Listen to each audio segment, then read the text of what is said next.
ॐ अज्ञानतिमिरन्धस्य ज्ञानाञ्जनशलाकया चक्षुरुन्मिलितं येन तस्मै श्रीगुरवे नमः। श्रीचैतन्यमनोभीष्टं स्थापितं येन भूतले स्वयं रूपः कदा मह्यं ददाति स्वपदान्तिकं। वन्देऽहं श्रीगुरु श्रीयुतापदकमलं श्रीगुरून् वैष्णवांश्च श्रीरूपं साग्रजातं सहगना रघुनाथान्वितं तं सजीवं साद्वैतं सावधूतं परिजनासहितं श्रीकृष्णचैतन्यदेवं राधा कृष्ण पादान सहगना ललिता श्री विशाखान्वितांश्च नमो विष्णुपादाय कृष्ण पृष्ठाय भूतले श्रीमते भक्ति वेदांत स्वामिनिति नामिने नमस्ते सारस्वते देवे गौरवाणी प्रचारिणे निर्विशेष शून्यवादी पाश्चात्य देशतारिणे नमो महावदन्याय कृष्ण प्रेम प्रदायते कृष्णाय कृष्ण चैतन्य नामिने गौरत्वशे नमः। हे कृष्ण करुणा सिंधु दीन बंधु जगत्पते गोपेशः गोपिकाकान्तः राधाकान्तः नमोस्तुते। तप्त कांचन गौरांगी श्री राधे वृंदावनेश्वरी वृषभानुसुते देवी प्रणमामि हरिप्रिये। नीलाचल निवासाय नित्याय परमात्मने बलभद्र सुभद्राभ्यां जगन्नाथाय ते नमः। वाञ्छाकल्पतरुभ्यश्च कृपा सिन्धुभ्य एव च पतितानां पावनेभ्यो वैष्णवेभ्यो नमो नमः। जय श्री कृष्ण चैतन्य प्रभु नित्यानंद श्री अद्वैत गदाधर श्रीवासदि भक्तवृंद हरे हरे कृष्ण कृष्ण हरे राम राम राम हरे हरे। मूकं करोति वाचालं पङ्गुं लङ्घायते गिरिं यत्कृपातमहं वन्दे श्रीगुरुदीनतारिणं श्रीपरमानन्दमाधवं श्रीचैतन्य ईश्वरम्। हरे कृष्ण। तो पिछले बार कुछ भक्तों ने ये रिक्वेस्ट किया था कि हम अपने सेशंस को हिंदी में करें, तो आज से हम लोग सेकंड चैप्टर के बाद से हमारे जितने सेशन होंगे हम अभी हिंदी में करेंगे, ताकि सब लोग हमारे साथ एक पेज पे रह सकें।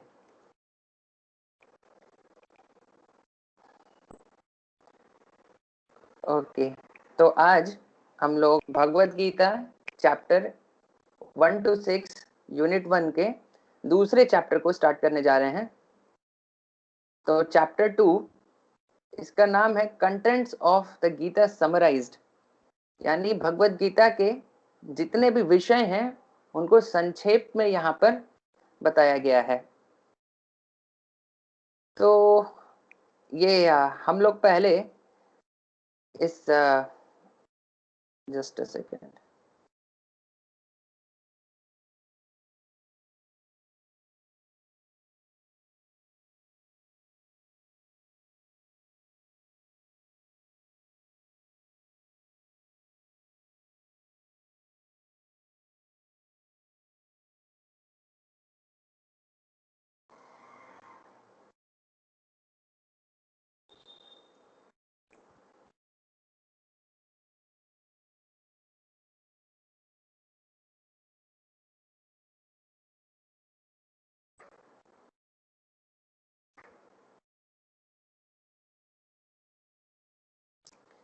तो हम लोग सबसे पहले ये जो दूसरा चैप्टर है इसके बारे में जान लेंगे। ये चैप्टर क्यों महत्वपूर्ण है और इसे जानने से हमें क्या फायदा होगा।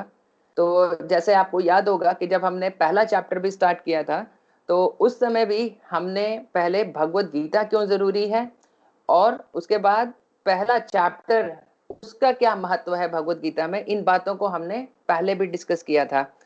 तो उसी प्रकार जब हम ये चैप्टर 2 अभी स्टार्ट करने जा रहे हैं तो अभी भी हम चैप्टर 2 के बारे में, इसका क्या महत्व है, इसको पहले हम डिस्कस करेंगे।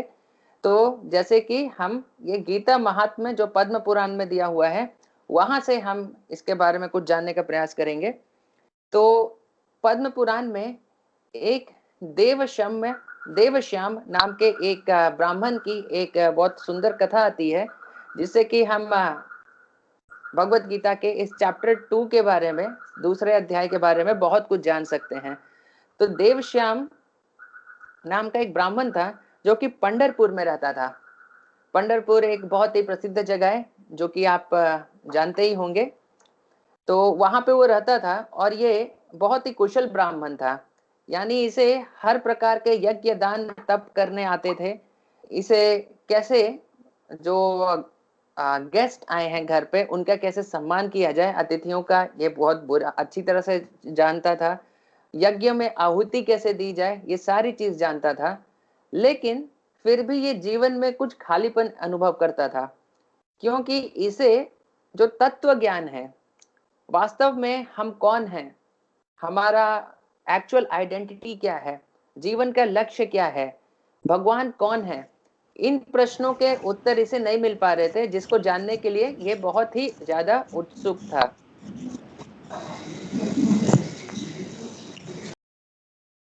तो इस कारण से ये थोड़ा अशांत रहता था, और इसीलिए कोई भी साधु महात्मा जब इसके घर पहुंचते थे तो ये हमेशा उनसे यही प्रश्न पूछता था कि जीवन का लक्ष्य क्या है, ये मुझे बताइए। तो एक बार ये देवश्याम नाम का ब्राह्मण जब जा रहा था एक अपने घर से बाहर एक पथ पे, तो ये देखता है दूर से ही कि सामने एक कोई ब्राह्मण है, वो बैठे हुए हैं, वो पद्मासन में बैठे हुए थे, और पद्मासन में बैठ करके अपने नाक पर ध्यान लगा रहे थे। अगर आप अष्टांग योग के प्रोसेस के बारे में थोड़ा जानते हो तो उसमें एक विधि होती है कि हम पद्मासन पे बैठ करके आंखों को आधा बंद करके अपने नाक पर ध्यान केंद्रित करते हैं।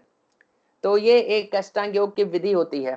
तो अष्टांग योग एक्चुअली में थोड़ा डिफिकल्ट प्रोसेस है ये परफॉर्म करने के लिए। अभी हमारे लिए हरे कृष्ण महामंत्र का जप करना हमारे लिए बहुत सिंपल प्रोसेस है। अगर आपको कहा जाए कि आप भी पद्मासन में बैठ करके और 2 घंटे अपनी आंखों को आंख आधा बंद करके अपने नाक पर ध्यान केंद्रित करिए, तो मुझे शक है कि आप में से कितने लोग ये करना चाहेंगे। लेकिन अगर हम भगवान का कीर्तन करते हैं, उसके लिए आपको इनवाइट करें, तो बहुत सारे लोग आ जाएंगे। तो इसीलिए ये जो अष्टांग योग की विधि है वो कलयुग के लोगों के लिए नहीं बताई गई है। लेकिन ये ब्राह्मण का जब युग था तो उस समय बहुत सारे लोग अष्टांग योग करते थे। तो ये देवश्याम नाम का ये जो ब्राह्मण था, ये देखता है कि सामने एक महात्मा कोई बैठे हैं और वो अष्टांग योग की विधि कर रहे हैं, अपने नाकों पर ध्यान केंद्रित करके, आंखों को आधा बंद करके पूरी तरह से ध्यान मग्न है। तो ये देवश्याम उनके पास जाता है और उसे देखने से समझ में आ जाता है कि ये जो महात्मा हैं ये वास्तव में तत्व ज्ञान को जानते हैं, क्योंकि ये इतने शांत हैं, स्थिर हैं, और इनके अंदर कोई भी भौतिक इच्छा नहीं दिखाई पड़ती। तो वो जाकर के उन्हें दंडवत प्रणाम करता है और बहुत ही आदर पूर्वक वही प्रश्न पूछता है कि मैं जानना चाहता हूं कि जीवन का लक्ष्य क्या है, मैं जानना चाहता हूं कि वास्तव में मैं कौन हूं। तो ये जो महात्मा थे, ये खुद इस प्रश्न का उत्तर नहीं देते हैं, लेकिन बोलते हैं कि तुम सौपुर नाम का एक गांव है, वहां चले जाओ, और वहां पर तुम्हें मित्रवान नाम का एक व्यक्ति मिलेगा जो कि अपने पेशे से बकरी चलाने वाला है। लेकिन तुम उसे मामूली व्यक्ति मत समझो, वो एक बहुत ही महान व्यक्ति है, वो तत्व ज्ञान को जानता है, तुम उससे मिलो और वो तुम्हें जरूर ये बात बता देगा। तो ये आदेश पा करके देवश्याम उन महात्मा को प्रणाम करते हैं और फिर वहां से वो चल पड़ते हैं सौपुर नाम के गांव की तरफ। जब सौपुर पहुंचते हैं और वो पूछते हैं कि ये मित्रवन नाम का ये ब्राह्मण कहाँ मिलेगा, तो सारे गांव वाले वो बताते हैं कि सामने एक आप जो जंगल देख रहे हैं, आप उस जंगल में जाइए, उस जंगल के अंदर ही मित्रवन अपना ज्यादातर समय बिताता है, आप थोड़ा ढूंढेंगे तो आपको उस जंगल में अवश्य मिल जाएगा। तो ये देवश्याम नाम का जो ब्राह्मण था, ये फिर उस जंगल में घुसता है और जाकर के मित्रवन को ढूंढने लगता है। तभी वो एक आश्चर्यजनक सीन देखता है, एक दृश्य देखता है। वो देखता है कि वहां पर एक नदी बह रही है, नदी के किनारे बहुत ही एकदम सुखद वातावरण है, एकदम शांत वातावरण है, और वहां पर एक व्यक्ति बैठा हुआ था जो कि वही मित्रवन था, और उसके सारी बकरियां आसपास में घास चर रही थी। लेकिन उसे एक चीज देख करके बहुत आश्चर्य हुआ कि वहां पे बहुत सारे बाघ, चीते और बहुत सारे जंगली जानवर भी थे, और इसके सारी बकरियां उधर चर रही थी, लेकिन बाघ, चीते भी वहीं पर आराम से बैठे हुए थे, और किसी को किसी से कोई भय नहीं था, कोई भाग नहीं रहा था। मित्रवन भी पूरी तरह से शांत एकदम बैठा हुआ था, और सारे बाघ, चीते और बकरियां भी पूरी तरह से शांत थी एकदम। और इसे खुद भी अपने अंदर एक बहुत अद्भुत शांति का अनुभव हुआ। तो ये वहां पर आगे गया और इस व्यक्ति से, जो कि मित्रवन ही था, उसे जाकर के पूछता है कि मुझे इस जगह का भेद नहीं समझ में आया, यहाँ पे सारे जानवर इस प्रकार शांत कैसे हैं और मैं भी खुद इतनी शांति का अनुभव कैसे कर पा रहा हूं। तो वो व्यक्ति देवश्याम के इन प्रश्नों को सुन करके फिर थोड़ी गहरे विचारों में डूब गए। उसके कुछ समय के बाद वो बताते हैं कि मैं मित्रवन हूं और मैं यहाँ पर अपनी बकरियों को चराने आया करता था। कुछ सालों पहले की बात है, मैं इसी जगह पे अपनी बकरियों को चरा रहा था, तभी अचानक से एक चीते ने हमारे ऊपर हमला कर दिया। तो मैं भागने लगा, मेरी बकरियां भी भागने लगी। मैं भागते भागते आ करके सामने में वो जो पेड़ है उसके ऊपर चढ़ गया और फिर मैं घूम करके देखता हूं तो इस चीते ने मेरी एक बकरी को पकड़ लिया था और अब उसे मारने ही जा रहा था। लेकिन अचानक से वो रुक गया। जब वो रुक गया तो मेरी बकरी उसे बोल रही है कि अरे तुम रुक क्यों गए, तुमने मुझे पाने में इतनी मेहनत की और अब तुमने मुझे पकड़ लिया है, अब तुम्हें मुझे तुरंत मार देना चाहिए और मेरे मांस को खाना चाहिए, तुम रुक क्यों गए। तो इस पर उस चीते ने जवाब दिया कि पता नहीं, लेकिन इस जगह पर आने के बाद मेरी सारी भूख मिट गई है, मेरी सारी प्यास मिट गई है और मेरा मन बहुत शांत हो गया है और मेरा मन ही नहीं कर रहा कि मैं तुम्हें मारूं या तुम्हें किसी भी प्रकार का कष्ट पहुंचाऊं। तो फिर वो बकरी बोलती है कि आश्चर्य की बात है कि मैं भी ऐसा ही अनुभव कर रही हूँ। मुझे भी ऐसा लग रहा है कि मैं पूरी तरह से, हालांकि तुम मुझे मारने जा रहे थे, लेकिन मुझे किसी भी प्रकार का कोई भय नहीं लग रहा था। मेरा भी मन पूरी तरह से शांत और स्थिर था। तो वो चीता बोलता है कि बहुत आश्चर्य की बात है, इस जगह का क्या भेद है, ये हमें जानना चाहिए। तो वो दोनों फिर आते हैं मित्रवन के पास, जो कि पेड़ पर बैठा हुआ था, और फिर मित्रवन से ये प्रश्न पूछते हैं कि इस जगह का क्या भेद है। तो मित्रवन बोलता है मुझे भी नहीं पता, वास्तव में मेरा भी मन यहाँ पे बहुत शांत रहता है, इस जगह का कोई तो भेद है। तो बगल में वो देखते हैं एक दूसरे पेड़ पे एक बंदर बैठा हुआ था। तो वो वास्तव में वहां के जंगल के बंदरों का राजा था। तो मित्रवन उस बंदर से पूछते हैं कि महाशय क्या आप बता सकते हैं इस जगह का क्या भेद है। तो वो बंदर उस नदी के दूसरी तरफ सामने एक जंगल था, उधर दिखाते हुए बोलता है कि इन जंगलों में एक बहुत बड़ा सा भव्य मंदिर है भगवान शिव का, जो कि भगवान ब्रह्मा ने खुद उसे वहां पे बनाया था और स्थापित किया था वहां पे शिवलिंग। तो वहां पे एक बहुत महान साधु थे जिनका नाम था सुकाम। वो उस जगह पर बहुत दिन तक रहा करते थे और इस शिवलिंग की पूजा अर्चना किया करते थे। वो इस नदी से जल लाते थे और जंगलों से पुष्प और बाकी फल फूल ला करके शिवलिंग पर चढ़ाते थे और पूजा करते थे।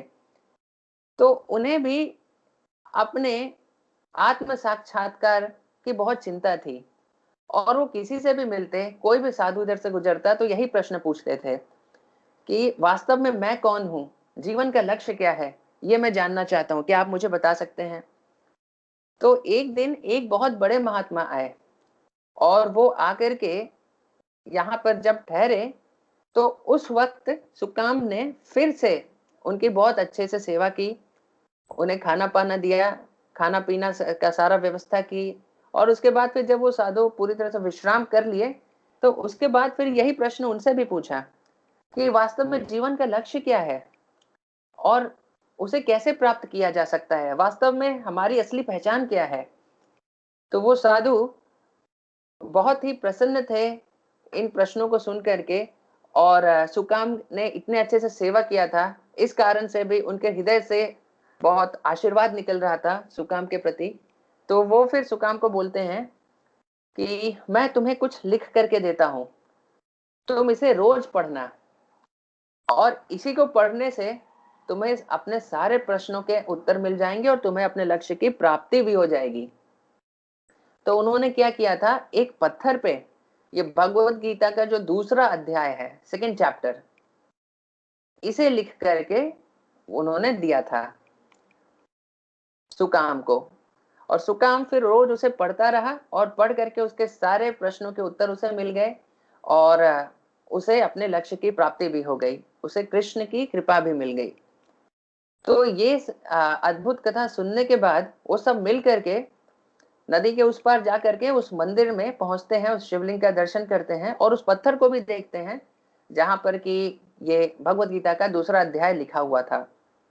और उसके बाद फिर मित्रवन देवश्याम से बोलता है कि मित्र, ये कथा सुनने के बाद से मैं भी यहाँ पर से उस दिन से ही रोज भगवत गीता के दूसरे अध्याय को रोज पढ़ता हूँ और पढ़ने के बाद मैं उसका मैं उस पर चिंतन करता हूँ और इस कारण से मेरा चित्त भी बहुत शांत हो गया है, बहुत शुद्ध हो गया है। और मैं तुम्हें भी यही सलाह दूंगा, अगर तुम भी अपने प्रश्नों के उत्तर चाहते हो तो तुम भी इसी प्रकार भगवत गीता के दूसरे अध्याय का अध्ययन करो, उस पर चिंतन करो और तुम्हें सारे प्रश्नों के उत्तर मिल जाएंगे और सारी मनोकामनाएं पूर्ण हो जाएंगी। तो ये जो कथा है ये भगवान विष्णु बता रहे हैं माता लक्ष्मी को। ये पद्म पुराण में आता है, जब माता लक्ष्मी ने भगवत गीता के बारे में भगवान विष्णु से प्रश्न किया था। तो ये भगवत गीता के दूसरे अध्याय चैप्टर 2 की ऐसी विशेषता है, इसकी ऐसी महानता है कि सिर्फ हम चैप्टर 2 यानी दूसरे अध्याय को ही अगर अच्छे से समझ गए, पूरा भगवत गीता तो छोड़िए, दूसरे अध्याय को ही समझ गए अच्छे से, तो हमें अपनी खुद की पहचान और भगवान की कृपा दोनों ही प्राप्त हो जाएगी और जीवन का लक्ष्य भी प्राप्त हो जाएगा।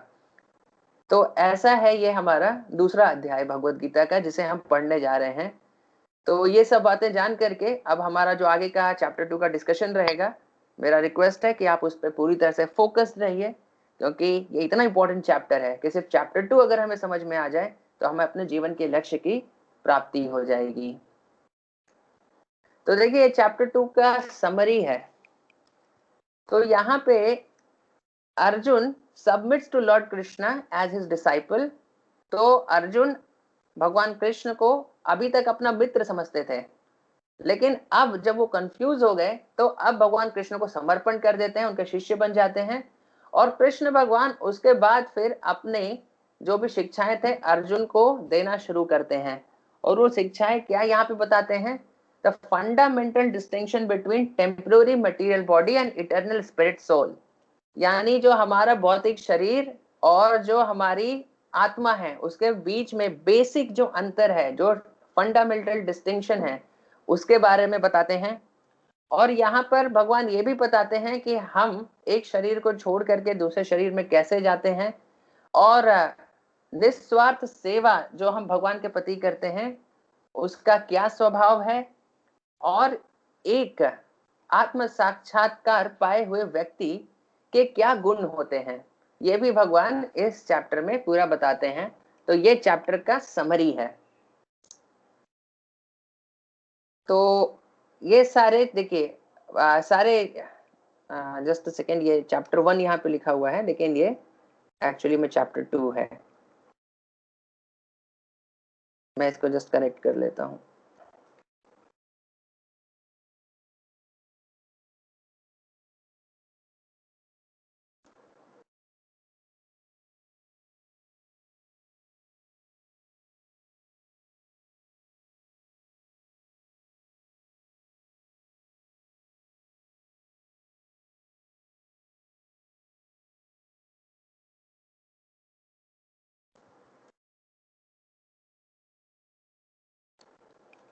ओके, तो ये चैप्टर 2 के जो 72 वर्सेस हैं उनका ये समरी है यहाँ पे।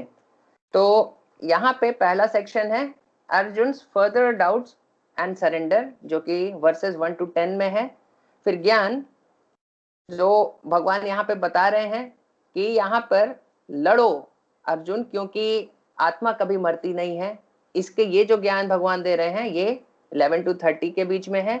और फिर कर्म कांड, जो कर्म कांड होते हैं, जो कर करके हम भौतिक जगत में कैसे खुश रह सकते हैं, उनके बारे में जो ज्ञान है वो भगवान 31 to 38 वर्सेस के बीच में दे रहे हैं।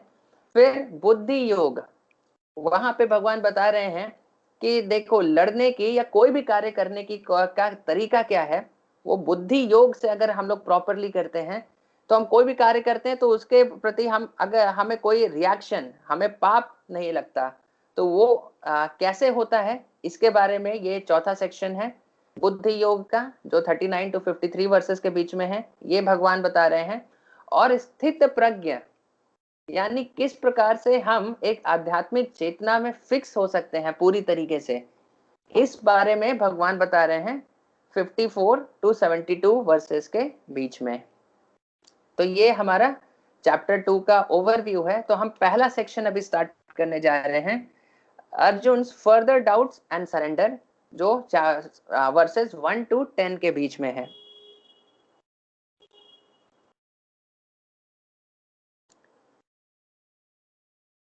तो ये जो पहला सेक्शन है इसका ये समरी है कि यहाँ पे अर्जुन युद्ध न करने के या फिर करने के बारे में पूरी तरह से कंफ्यूज्ड है और ये इनडिसीजन की स्थिति में है कि क्या करना चाहिए। और भगवान यहाँ पे अर्जुन को फिर चेस्टाइज करते हैं, उसे डांटते हैं कि अरे तुम एक क्षत्रिय हो और नॉन वायलेंस, अहिंसा, ये तुम्हारे लिए नहीं है और तुम इतने कमजोर कैसे हो सकते हो, और आर्यन होकर भी एक नॉन आर्यन यानी एक अनार्य के जैसे तुम कैसे बात कर सकते हो। लेकिन अर्जुन फिर से ये रीजन देते हैं कि अरे अपने से बड़ों को मारना एक पाप का कार्य है। लेकिन फिर इतना आर्गुमेंट करने के बाद अर्जुन को ये रियलाइज होता है कि एक्चुअली मैं पूरी तरह से कंफ्यूज हूँ, मुझे समझ में नहीं आ रहा कि मुझे करना क्या चाहिए क्या नहीं करना चाहिए। तो उसके बाद फिर वो भगवान कृष्ण को समर्पण कर देते हैं और कृष्ण को अपने गुरु मान लेते हैं। तो कृष्ण जैसे ही गुरु का रोल लेते हैं वैसे ही इंस्ट्रक्शन भगवत गीता का स्टार्ट होता है। अभी तक पूरा ये बिगिनिंग चल रहा है, ये स्टार्टिंग ही चल रहा है। तो यहाँ पर जो कृष्ण और अर्जुन जो अभी तक मित्र जैसे बात कर रहे थे, मित्र जैसी बातें सारी खत्म हो जाएंगी और उसके बाद फिर गुरु और शिष्य के जैसी बातें अभी शुरू होंगी और उसके बाद फिर भगवान कृष्ण अपना पूरा भगवत गीता बोलना अभी शुरू करेंगे। तो ये चीज अभी यहाँ पर शुरू होने जा रहा है चैप्टर 2 के बीच में। तो ये सेक्शन का समरी है। तो अब हम लोग वर्स बाय वर्स जाएंगे। तो वर्स 2.1 पहला वर्स जो ये सेकंड चैप्टर का है, तो इसमें संजय, ये वर्स संजय बोल रहे हैं धृतराष्ट्र को कि seeing Arjun full of compassion, his mind depressed, his eyes full of tears, Madhusudan Krishna spoke the following words। यानी अर्जुन को पूरी तरह से एकदम डिप्रेस्ड देख करके, रोता हुआ देख करके मधुसूदन कृष्ण ये शब्द जो कि आगे वर्सेस में आएंगे उसे बोलना शुरू करते हैं। तो यहाँ पे देखिए ये जो मधुसूदन वर्ड यूज किया गया है भगवान कृष्ण के लिए, इसका एक बहुत बड़ा महत्व है। मधुसूदन का मतलब होता है वो व्यक्ति जिसने मधु राक्षस का वध किया हो। तो मधुसूदन ये भगवान कृष्ण है, उन्होंने मधु राक्षस का वध किया था, इसलिए यहाँ पर मधुसूदन उसे संजय बोल रहे हैं।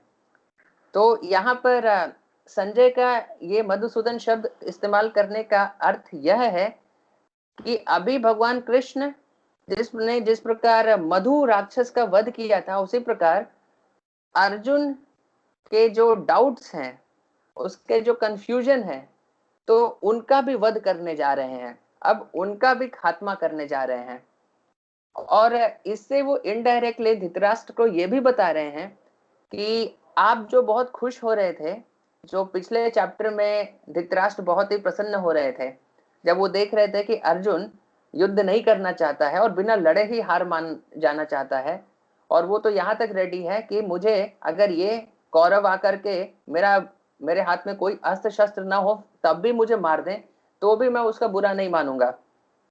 अगर इस लेवल तक अर्जुन जाने के लिए रेडी है, तो ये सारी चीजें सुन करके धृतराष्ट्र को बहुत खुशी हो रही थी। लेकिन यहाँ पे संजय उन्हें बता रहा है कि नहीं, आपकी खुशी ज्यादा देर नहीं टिकेगी, क्योंकि मधुसूदन वो भगवान कृष्ण जिन्होंने मधु राक्षस का वध किया था वो वहीं पर हैं, और अर्जुन के सारे कंफ्यूजन और उसके सारे मिसअंडरस्टैंडिंग्स सबका वो वध अभी करने ही वाले हैं। तो इसलिए आपको ज्यादा प्रसन्न होने की जरूरत नहीं है। तो ये मधुसूदन शब्द का इस्तेमाल यहाँ पे संजय इस प्रकार से कर रहे हैं। तो यहाँ पे भगवान कृष्ण अब आगे बताएंगे कि देखो अर्जुन, जो वास्तव में जो रियल कंपैशन होता है, जो करुणा होती है, वो आत्मा के लिए होती है। करुणा, अगर कोई व्यक्ति अगर मान लीजिए कि समुद्र में डूब रहा हो, तो आप उसके वस्त्र की तरफ करुणा दिखाएं, तो वैसे करुणा का कोई यूज नहीं होता। अगर कोई व्यक्ति मान लीजिए समुद्र में डूब रहा है या किसी भी नदी में डूब रहा है, और कोई तैराक नदी में कूद करके जा करके उसके कोट को बचा करके लेके आ जाता है और उस व्यक्ति को डूबने देता है, तो लोग उसे मूर्ख कहेंगे कि अरे व्यक्ति को बचाया, व्यक्ति को बचाया नहीं, उसके कोट को बचाया तुमने। उसी प्रकार अगर हम अपने आत्मा को नहीं बचाते हैं, केवल अपने शरीर के बारे में ही हम ध्यान देते रहते हैं, तो ऐसी जो करुणा दिखाने दिखाने वाले लोग होते हैं, उन्हें मूर्ख कहा जाता है, उन्हें सेंसलेस कहा जाता है। भगवान कृष्ण यहाँ पे अर्जुन को अभी बताएंगे कि ये वास्तव में तुम देखो, तुम्हारी जो तुम जो करुणा दिखा रहे हो, ये सिर्फ तुम्हारे शरीर के लिए, तुम शरीर के लिए करुणा दिखा रहे हो, तुम आत्मा के लिए करुणा दिखा ही नहीं रहे हो, इसीलिए इसका कोई सेंस नहीं बनता। और इसी सारे इग्नोरेंस को ये जो अर्जुन यहाँ पे फेस कर रहा है, इसी को डिसिपेट करने के लिए, इसी को हटाने के लिए ही भगवान कृष्ण ने ये पूरी भगवत गीता कही है। क्योंकि एक आर्य, जो कि अर्जुन जैसे आर्य को इस प्रकार की बातें नहीं करना चाहिए, लेकिन कभी कभी उनके जीवन में भी ऐसे सिचुएशंस आ जाती हैं, और हमारी जीवन में भी ऐसी सिचुएशंस आएंगी ही आएंगी। तो वैसी सिचुएशन में अर्जुन के डाउट को कैसे भगवान कृष्ण ने डिसिपेट किया, किस से उसे हटाया, ये जानना हमारे लिए बहुत जरूरी है। क्योंकि उसी प्रकार भगवान कृष्ण के आदेशों का हम भी पालन करके अपने जीवन में भी जो भी डाउट्स होते हैं उनको हम हटा सकते हैं। लेकिन इस साक्षात्कार को पाने का क्वालिफिकेशन क्या है कि हमें अपने ड्यूटी करना चाहिए। जो भी हमारे भौतिक जगत में जो भी हमारी ड्यूटी है, उसका हमें निभाना चाहिए without being attached to fruitive results. यानी हमें अपना कर्म करना चाहिए, लेकिन उनके फलों की इच्छा वो भगवान के हाथ में है, वो हमें नहीं करना चाहिए। तो भगवान कृष्ण यही बोलते हैं कि तुम्हें अपने ड्यूटी करने का अधिकार है। तुम्हारे पास तुम्हारे जो असाइंड ड्यूटी है उसे तुम चाहे जितने अच्छे से कर सकते हो, लेकिन इसका ही मतलब ये नहीं कि तुमने अच्छे से ड्यूटी की है तो उसका रिजल्ट भी तुम्हें अच्छा मिलेगा। रिजल्ट मेरे हाथ में है और रिजल्ट मैं दूंगा, ये सोच करके कि तुम्हारे लिए वास्तव में अच्छा क्या है। क्योंकि कभी कभी हमारे हिसाब से जो अच्छे रिजल्ट होते हैं वो हो सकता है कि अच्छे ना हो, और जो हमारे हिसाब से खराब रिजल्ट होते हैं वो हो सकता है कि वास्तव में एक अच्छे रिजल्ट हो। तो इस कारण से भगवान यहाँ पे बताते हैं कि इसीलिए ये साक्षात्कार जो भगवत गीता का है, उसे पाने का क्वालिफिकेशन है कि हमें अपने कर्म, अपने ड्यूटी से अटैचमेंट होना चाहिए, रिजल्ट से अटैचमेंट नहीं। और दूसरा क्वालिफिकेशन है कि the person should be fixed in the real concept, situated in the fixed conception of the real self. यानी कि हमें अपनी आइडेंटिटी कम से कम थ्योरेटिकली पता होनी चाहिए कि हम ये शरीर नहीं आत्मा है। अगर एटलीस्ट थ्योरेटिकली भी हम इस कॉन्सेप्शन में, इस ज्ञान में फिक्स्ड नहीं है, तो फिर भगवत गीता की चीजें हमें सेंस नहीं करेंगी। अगर हम अपने आप को ये शरीर ही समझें और अपने आप को शरीर समझ करके ही अगर हम पूरा भगवत गीता पढ़ें, तो भगवत गीता आपको सेंस नहीं करेगा। लेकिन कम से कम हम थ्योरेटिकली ये रियलाइज करें कि नहीं, हम शरीर नहीं है, हम आत्मा है, एटलीस्ट थ्योरेटिकली हमें यह बात पता हो, तो फिर भगवत गीता हमें सेंस करेगी। तो ये दो अंडरस्टैंडिंग के साथ आगे की पूरी भगवत गीता हम अच्छे से अध्ययन करेंगे, पढ़ेंगे, ताकि हमारे कॉन्सेप्ट्स क्लियर हो जाएं। तो क्या दो क्वालिफिकेशन है? पहला कि हमें अपने कर्म यानी जो हमारी असाइंड ड्यूटीज हैं, जो भी हमारी सोसाइटी में ड्यूटीज हैं, वो हमें ड्यूटी करना चाहिए और उनके फलों की इच्छा नहीं करनी चाहिए। और ये भरोसा होना चाहिए कि फल भगवान देंगे और वो अच्छा ही देंगे, लेकिन अच्छा फल वो देंगे जो उन्हें लग रहा है कि हमारे लिए अच्छा है, ना कि जो हम सोचते हैं हमारे लिए अच्छा है। ये भरोसा हमारा भगवान के ऊपर होना चाहिए। और दूसरा कि हमें अपने रियल आइडेंटिटी पता होनी चाहिए कि हम शरीर नहीं आत्मा है, और ये जान करके हमें अब बाकी का पूरा भगवत गीता सुनना चाहिए। तो ये पहला ज्ञान है जो भगवान भगवत गीता में अर्जुन को दे रहे हैं कि अर्जुन पहले तो ये समझो कि तुम ये शरीर नहीं आत्मा हो, और यहाँ पे जितने योद्धा आए हैं जिनके लिए तुम इतना परेशान हो, वो भी ये शरीर नहीं आत्मा है। ये सदा से थे और सदा तक रहेंगे। ना ऐसा कोई समय था कि जब ये नहीं थे, और ना ऐसा कोई समय आएगा कि जब ये नहीं रहेंगे। क्योंकि आत्मा को न मारा जा सकता है, आत्मा ना जल सकती है, न पानी से भीग सकती है। तो ये पहला ज्ञान है जो भगवत गीता में भगवान अर्जुन को देते हैं। और उसके बाद फिर बाकी सारा ज्ञान, कर्म योग, ज्ञान योग, अष्टांग योग और भक्ति योग, इन सारी चीजों का ज्ञान फिर भगवान एक एक करके भगवत गीता में अर्जुन को देते हैं, जिसके बारे में हम एक एक करके अपने आगे वाले आने वाले सेशंस में हम डिस्कस करेंगे। तो आज के लिए हम यहीं पे रुकते हैं। किसी के कोई प्रश्न है, कोई कुछ पूछना चाहते हैं तो बताइए, नहीं तो हम अपना सेशन फिर यहाँ पर एंड करेंगे। कोई कुछ बोलना चाहते हैं, कोई कुछ पूछना चाहते हैं?